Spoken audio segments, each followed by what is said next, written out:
La liste des engagés des 24 heures du Mans 2026 a été publiée ce jeudi 19 février, une liste toujours très attendue par le microcosme de l'endurance. La liste des engagés des 24 heures du Mans qui sera au menu de ce nouveau numéro de Track Limit by Minerva Oil, le podcast d'Endurance Info. Nous allons faire le tour d'horizon des engagés, des 62 voitures présentes sur cette liste. En plus, il faudra évidemment compter sur les réservistes et également sur les surprises qui sont affichées par la liste révélée par l'Automobile Club de l'Ouest. Pour cela, je serai avec Thibaut Villemont et Laurent Mercier. Tous les trois, nous allons donc passer en revue ces engagés des 24 heures du Mans 2026. Track Limit by Minerva Oil, le podcast d'Endurance Info. C'est parti.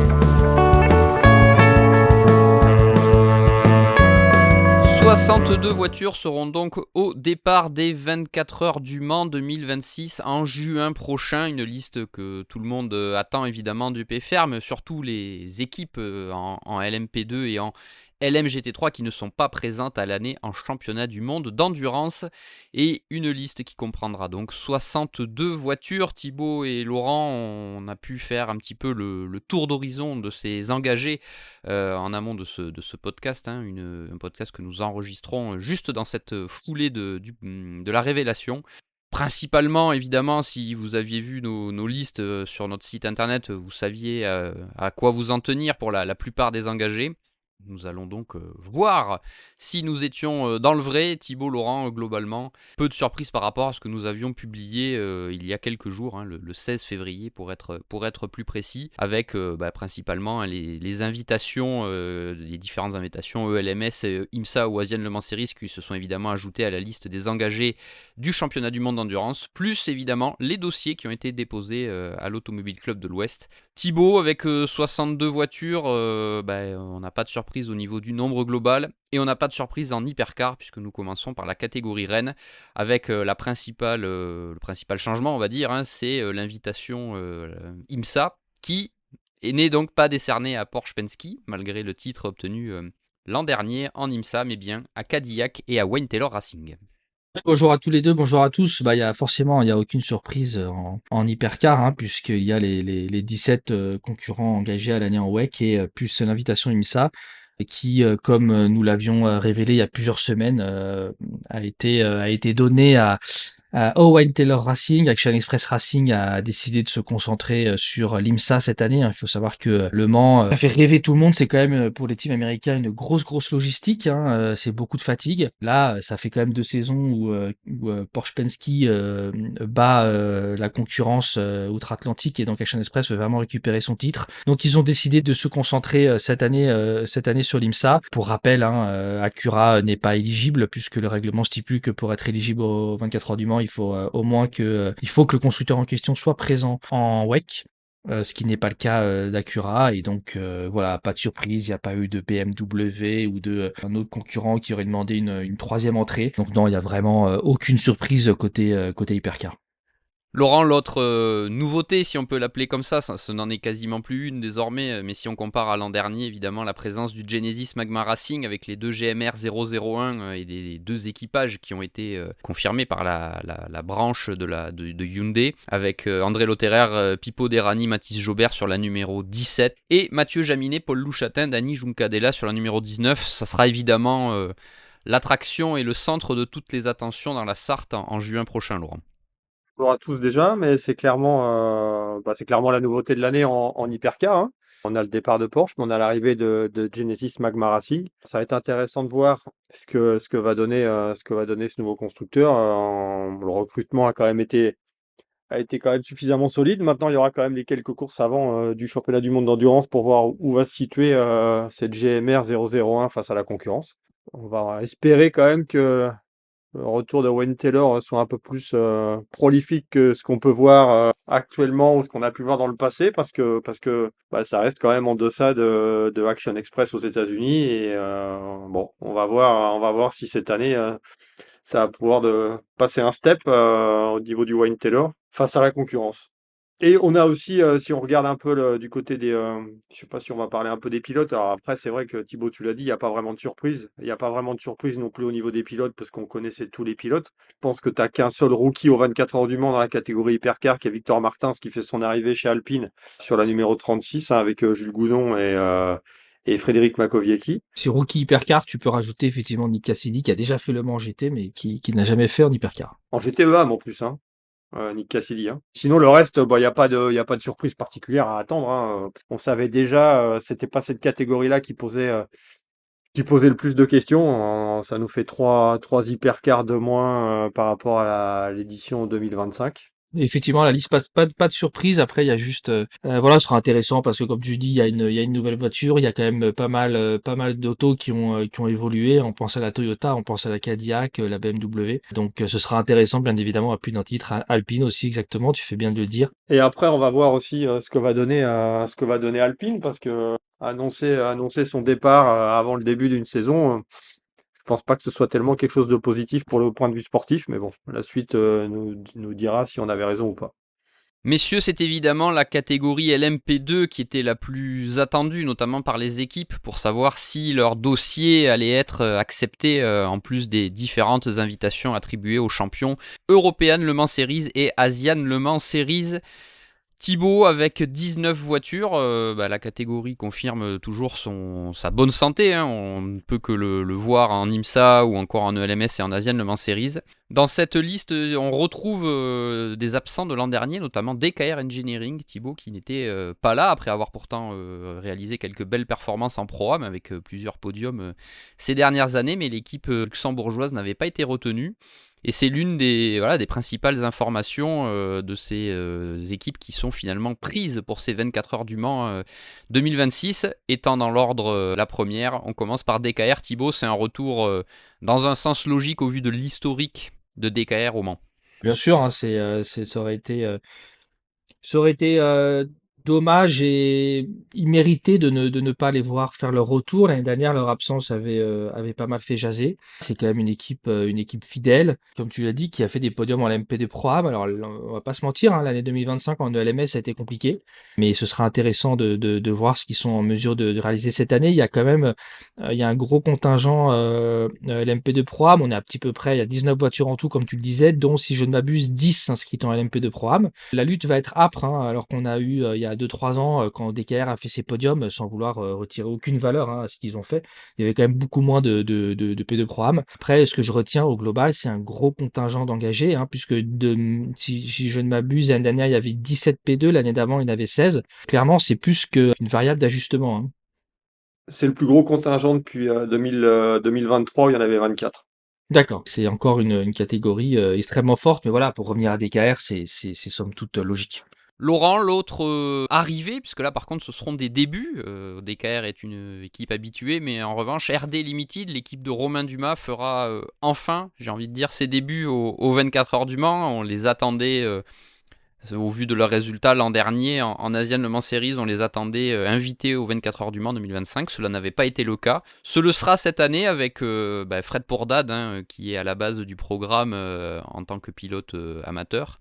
Et Romain Dumas qui donc effectuera également son retour dans la Sarthe. C'est une nouvelle étape dans la progression et dans la construction de ce programme LMP2 de l'équipe gardoise. On aurait déjà pensé les voir l'année passée en European Le Mans Series, ce qui n'a pas été le cas. Il y a eu la passe de 2 en Asian Le Mans Series, c'est l'hiver dernier, donc on a fait le choix de déposer un dossier. Alors c'était pas forcément gagné d'avance, hein, parce qu'il n'y a pas de présence en ELMS non plus cette année de prévu. Mais du coup, l'équipe de Romain a séduit le comité de sélection pour le voir au départ. Et puis je pense aussi que le fait de le voir dans la voiture, ça rajoute aussi un plus supplémentaire de ne pas l'avoir que en patron d'équipe, de l'avoir aussi dans la voiture. Donc ça, c'est plutôt une belle chose, c'est plutôt un beau clin d'œil. Et je pense que ça va ravir les fans d'endurance qui comprenaient pas trop l'année passée pourquoi il n'avait pas été pris. Après, bon, évidemment, je pense que le comité de sélection, s'il avait le choix, je pense qu'il prendrait tout le monde. Maintenant, il a fallu faire des choix et ça l'a pas fait l'année dernière et ça va le faire cette année. Donc, ça fait partie des nouveautés. Et ces deux équipes, Laurent, qui ont été assez à leur avantage en Asian Le Mans Series cet hiver également. Oui, oui, tout à fait, tout à fait. Moi, perso, j'ai pas vraiment compris le fait de pas avoir sélectionné DKR Engineering l'année passée. C'est quand même une équipe qui est présente depuis des années, qui certes n'a certainement pas les moyens des équipes de pointe, mais qui fait avec les moyens, qui fait bien les choses, qui met tout l'argent là où il le faut, c'est-à-dire dans la voiture et dans la préparation, et pour délivrer la meilleure prestation possible. J'aurais trouvé vraiment doublement dommageable que DKR soit pas au départ cette année. Je suis assez content que l'équipe soit là. Et si on veut parler des retours, on peut aussi signaler le retour de Duquesne, hein, qui avait pas été sélectionné l'année passée. C'est plutôt aussi sympa de voir maintenant Duquesne avec RIGP qui continue de monter en puissance, qui a débuté en LMP3, qui a cherché à différentes opportunités pour arriver en LMP2. Ça a failli se faire dans le passé, mais ça n'a pas pu aller au bout. Et là, le team s'appelle toujours Duquesne Team, mais on a quand même le renfort de l'équipe de Thibaut de Méradol. Et là aussi, c'est plutôt, outre le fait que l'équipe est basée à 30 minutes de chez moi, je trouve ça plutôt sympa de les voir au Mans, et surtout avec un équipage comme ça. Donc ça va aussi, c'est assez un équipage aussi médiatique, hein, avec évidemment l'arrivée et le retour en endurance de Dorian Pain. Thibaut, par la suite, peu de surprises au vu des engagés. On retrouve les habitués que sont Proton Compétition, Algarve Pro Racing avec ses 2 voitures, dont l'une sous bannière CrowdStrike Racing. L'équipe qui a empoché l'Asian Le Mans Series cet hiver. On retrouve évidemment TDS avec la voiture sous sa propre bannière, et TDS qui sera également en coulisses de l'engagement du Forestier Racing by Panis, la nouvelle appellation de l'équipe d'Olivier Panis. On retrouve également Vector Sport, IDEC qui aura en revanche une seule voiture, et l'autre suppléante. C'est peut-être une petite surprise, Thibaut. On attendait peut-être d'avoir les 2 voitures de l'équipe basée au Paul Ricard dans la liste des engagés.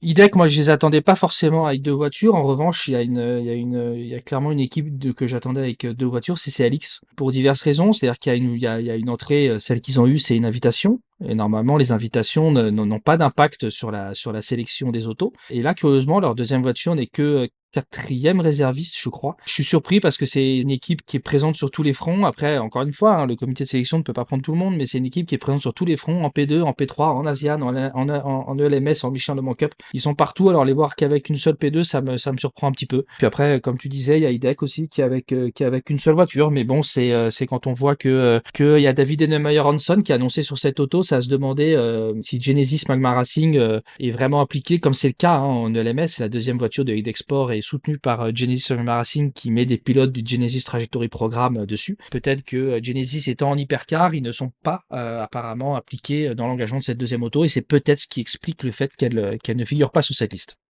Je pense que si IDEC avait déposé un dossier avec Jamie Chadwick en pilote officialisé sur l'équipage, je pense que la voiture, elle avait, je pense, plus de chances d'être prise, alors que là, tu mets David Heinemeier Hansson, hein, qui est certes un très bon gentleman, entre guillemets. Ça a certainement pas eu le même impact, je pense, hein, j'étais pas autour de la table du comité de sélection, hein, mais je pense que c'était peut-être un petit peu différent. Mais je suis assez d'accord par rapport à CLX, surtout que, ok, ils sont présents partout, mais ça gagne. C'est pas comme si en plus ça gagnait pas, c'est que ça gagne. C'est un petit peu une petite surprise. Bon, après ils sont suppléants, hein, mais en LMP2, on peut signaler aussi le retour de Cetilar, qui a fait l'effort de faire rouler une voiture en Asia Le Mans Series. Dans les suppléants, maintenant que l'équipe soit suppléante, bon, C'est normal, c'est normal, c'est normal normal. pour un retour et tout. Donc là-dessus, Ouais, puis il y a pas grand-chose à dire. ils ont pas de programme cette année. Ils ont fait l'Asian, ils ont fait vice-champion. Bravo à eux, ils avaient un équipage de dingue avec Antonio Foucault et Charles Milesi, mais ils font pas de championnat cette année. Ils sont pas engagés en ELMS, ils sont pas engagés ils sont pas engagés en IMSA, en LMP2 en tous les cas.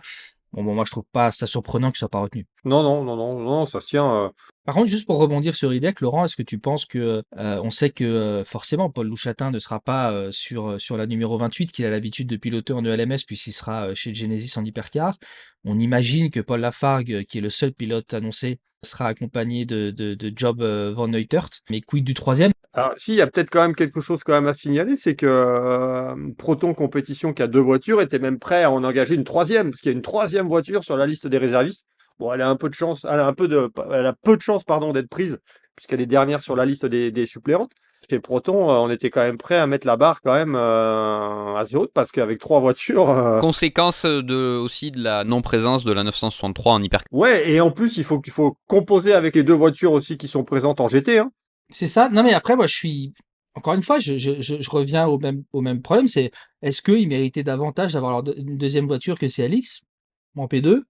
Honnêtement, ça se discute. Après, il y a certainement plein d'arguments qu'on n'a pas, hein. Vous savez, il y a différents critères, hein, au moment de la sélection et nous n'avons pas, bien évidemment, toutes les informations. Je pense que la question n'est pas vite répondue. Laurent Thibault, on passe dans ce nouveau numéro de Track Limit by Minerva Oil, le podcast d'Endurance Info, à la dernière catégorie présente pour ces 24 heures du Mans 2026 sur cette liste qui a été révélée jeudi 19 février. Le LMGT3, le plus gros contingent de cette liste avec 25 autos. Là encore, il n'y a pas de surprise majeure puisque la plupart des voitures sont présentes en championnat du monde d'endurance. Et les voitures qui sont, qui s'ajoutent, sont des dossiers que l'on connaît, des équipes que l'on connaît. Laurent va commencer avec cette voiture, la Corvette numéro 2 de TF Sport, puisque l'équipe aura 3 voitures, la numéro 33 et la numéro 34 qui elles sont engagées à l'année, dont la numéro 34 sous bannière Racing Team Turkey, donc pas de surprise de les voir évidemment sur cette liste. En revanche, il y aura donc une troisième voiture avec Prince Jeffrey Ibrahim. Laurent, c'est quelqu'un qu'on voit avec notamment JMR dans les séries SRO, GT World Challenge Asia, ou plus récemment aux 12 heures de Bathurst en Intercontinental GT Challenge. Un ajout intéressant de voir cette troisième Corvette pour TF Sport, puisqu'on rappellera qu'il y a également la Corvette 13 Autosport, l'équipe derrière qui on retrouvait Ava Racing l'an dernier et qui provient de l'IMSA. C'est TF Sport qui a l'engagement, mais la voiture, je pense qu'elle sera aux couleurs JMR, hein. Le fait de voir le prince Jeffrey Ibrahim, ça laisse aucun doute, hein. Je pense que possible qu'il roule avec son frère, je sais pas, parce qu'ils sont 2 frères à rouler. Ils ont aussi fait l'Asian Le Mans Series quand même cet hiver avec l'entité JMR. Et là, JMR, de toute façon, le but de JMR, ça a toujours été de participer aux 24 heures du Mans. Et là, ils vont pouvoir bénéficier de l'invitation de TF Sport. Il y a de fortes chances, et ce sera le cas, que la voiture sera aux couleurs Johor Motorsport pour cet engagement en 24 heures du Mans. Parmi les ajouts par rapport à la liste des engagés du championnat du monde d'endurance, on va retrouver Thibaut Racing Spirit of Le Mans qui était présent à l'année en 2025 avec, on se souvient, un bon résultat notamment au Brésil avec le podium obtenu par Eduardo Barrichello en fin de course. Si c'est The Art of Racing qui a récupéré l'engagement de la deuxième voiture présente à l'année, Racing Spirit of Le Mans retrouvera la classique Mansell avec un équipage Clément Matteux, Sébastien Beau et Valentin Asclot. Logique pour toi de revoir Racing Spirit of Le Mans sur cette épreuve en 2026? Ça n'a rien de surprenant en tous les cas, au vu des performances réalisées ces dernières années, tant en ELMS, dans les catégories inférieures qu'en WEC. Ils ont fait une saison en WEC, hélas, pour diverses raisons, l'aventure ne s'est pas poursuivie à l'échelon mondial, mais ils sont toujours présents en ELMS. Donc non, il y a pas de surprise et c'est sympa de les voir là. En plus, ça apporte un peu de, si on peut dire, de diversité, parce qu'il y a, je sais plus combien il y a de Ferrari, mais il y en a quelques-unes. Je disais, il y a 4 Corvettes, donc c'est bien d'avoir une troisième Aston aussi, avec un trio Cocorico, excusez-nous, avec un trio 100% français. Laurent, chez Mercedes, on aura également 3 voitures, puisqu'il y aura les 2 voitures engagées à l'année par Iron Lynx, évidemment, l'équipe sous bannière italienne. Et il y aura également Team Qatar by Iron Lynx. Laurent, c'est un peu l'émanation de ce qu'on avait vu avec QMMF, qui est la fédération qatari de sport auto. On retrouvera Abdullah Al-Khalaifi, Julian Hanses, Giuliano Alesi. C'est un petit peu la belle surprise de voir le fils de Jean Alesi au départ de ces 24 heures du Mans sur cette troisième Mercedes qui sera donc engagée, exploitée par Iron Lynx, mais sous une bannière qatari. Ouais, alors que le team sera présent aussi en ELMS cette année, le team QMMF. Alors, pour être honnête, c'est pas une équipe que j'aurais sélectionné cette année. J'aurais plutôt mis sur la liste des suppléants parce que c'est pas une équipe qui a un fort passé. Alors oui, par contre, il y a le Qatar. Ceci explique peut-être cela, je sais pas. Le WEC va rouler au Qatar. Le Qatar s'investit de plus en plus. Donc là, il y avait l'Asian Le Mans Series. Il va y avoir l'European Le Mans Series. Et maintenant, il va y avoir aussi les 24 heures du Mans. Alors, ce sera pas avec un équipage 100% qatari, comme tu l'as dit, puisqu'on a Giuliano Alesi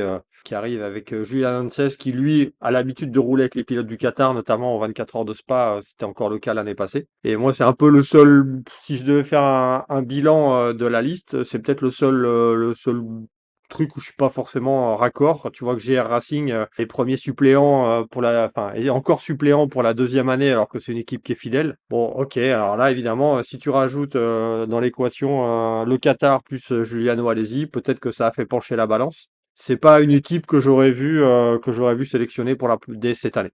Non, tu fais bien de mentionner GR parce que c'est la deuxième année où ils ne sont pas pris aux 24 heures. C'est une équipe qui était fidèle au WEC depuis toujours ou presque. Et hélas, ils ont payé le prix du changement de règlement où chaque constructeur doit missionner une équipe ou deux. Il y a que deux voitures de chaque constructeur en LMGT3 dorénavant en WEC et Porsche a décidé de prendre Mantaille. Ça a mis sur la touche GR Racing qui a dû entre guillemets se rabattre sur le LMS alors qu'ils étaient vraiment fidèles au WEC. Et là, ça fait 2 années de suite où ils sont pas pris au Mans et c'est un peu voilà, pour une équipe fidèle, je pense ils auraient mérité mieux. Après, tu demandes à 4 comités de sélection différents, ils te sortiront comme tu dis quatre listes différentes. Je trouve ça un petit peu dur de pas les voir sur la liste.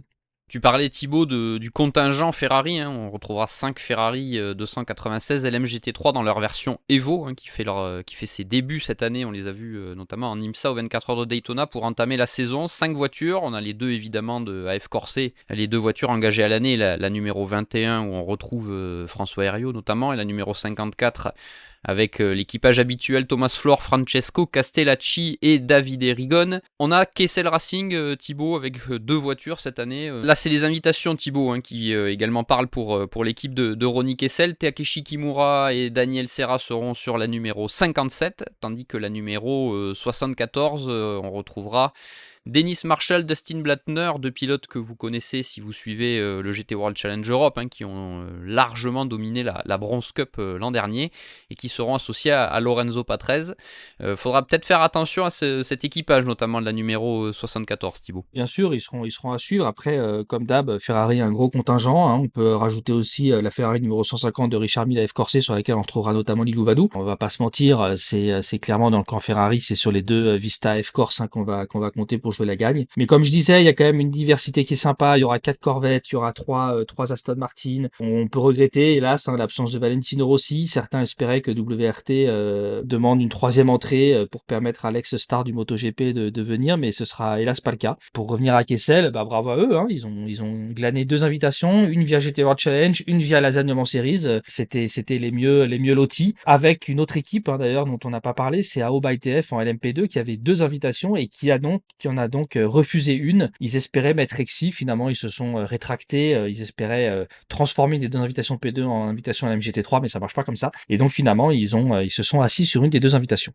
Pour boucler cette liste des engagés 2026 des 24 heures du Mans, on a évoqué plusieurs des réservistes, hein, notamment Cetilar Racing ou CLX et encore Idexport. Laurent, on retrouve des équipes qu'on connaît, hein, du giron européen Le Mans Series notamment, hein, puisque Blackthorn aura une Aston Martin en 3e position. United Autosport aura une McLaren, sachant que l'équipe se concentre sur le P2 aux 24 heures du Mans, puisqu'on sait que la formation britannique prépare son arrivée en hypercar avec McLaren. D'où l'absence de l'équipe en LMGT3 puisque c'est Garage 59 qui a repris l'exploitation des 720S LMGT3 Evo. Vector Sport aura aussi une voiture sur cette liste des réservistes, tout comme AF Corse avec Charles-Henri Samani, Conrad Lorsen. Peu de chance que des dossiers, des voitures prises dans les 62 se désistent. Il va falloir compter sur de la réussite pour voir une de ces 9 voitures réservistes monter d'un cran. Ouais, les dossiers sont suffisamment solides, hein. On a quand même 3 suppléants de plus que l'année passée. Donc ça, c'est quand même à signaler, parce qu'on en avait 6 l'année passée, là on passe à 9. Je vois pas trop qui pourrait déclarer forfait. On a pu le voir ces dernières années que c'était suffisamment bouclé d'avance, sachant qu'en plus, les équipes qui sont réservistes, c'est pas spécialement le même budget, donc tu sais pas trop où tu vas. Est-ce que ça vaut le coup d'aller plus loin? Et on sait qu'il y a des équipes qui après retirent leur engagement, parce que quand tu retires l'engagement avant une certaine date, tu retouches une partie de ce que tu as payé en termes d'inscription. Donc c'est sûr que la troisième Orica 07 de Proton, qui est 9e suppléante, je pense que celle-ci tu peux la laisser dans le garage. Il y a très très peu de chances d'être pris. Donc si t'es pas premier, voire deuxième, mais si t'es pas premier suppléant, je pense que ça va être compliqué. Donc écoute, on a une belle liste pour cette édition 2026. Sans trop de surprises, hein, quand même, hein. Franchement, je pense que la liste qu'on a publiée, on était plutôt raccord. Il n'y a pas de grosses surprises déjà, parce que tu mets déjà tous les engagés du WEC, tous les invités, et il reste peu de place. Le comité de sélection a tranché. On a principalement, Laurent, par rapport aux listes que nous avions dévoilées, l'absence notamment de High Class Racing, on les avait mis en ballottage plutôt défavorable, mais on a l'absence de cette équipe battant pavillon danois. Ouais, surtout on avait plutôt comme info qu'ils avaient déposé 2 dossiers, un en GT et un en LMP3, un en LMP2, pardon. C'est quand même ballot après avoir juste terminé deuxième des 12 heures de Bathurst le week-end dernier, avoir fait l'effort de revenir aussi en Asian Le Mans Series dans 2 catégories et puis d'être encore présent cette année en Europe. Est-ce que finalement les 2 dossiers n'ont pas été déposés? Je sais pas, mais l'info qu'on avait, c'était que après il y a certainement peut-être d'autres équipes aussi qui ont déposé. La liste des engagés des 24 heures du Mans 2026 était au menu de ce nouveau numéro de Track Limit by Minerva Oil, le podcast d'Endurance Info. Ce numéro, nous le publierons évidemment en cette fin de semaine, puisque la liste a été dévoilée le 19 février, donc il n'y aura peut-être pas de numéro de Track Limit la semaine prochaine. Nous verrons selon l'actualité chaude, mais évidemment nous souhaitions vous faire part de notre débriefing de cette liste des engagés le plus rapidement possible pour surfer sur l'actualité. Thibaut et Laurent, merci pour ce débriefing complet et on se donne rendez-vous rapidement dans un prochain numéro.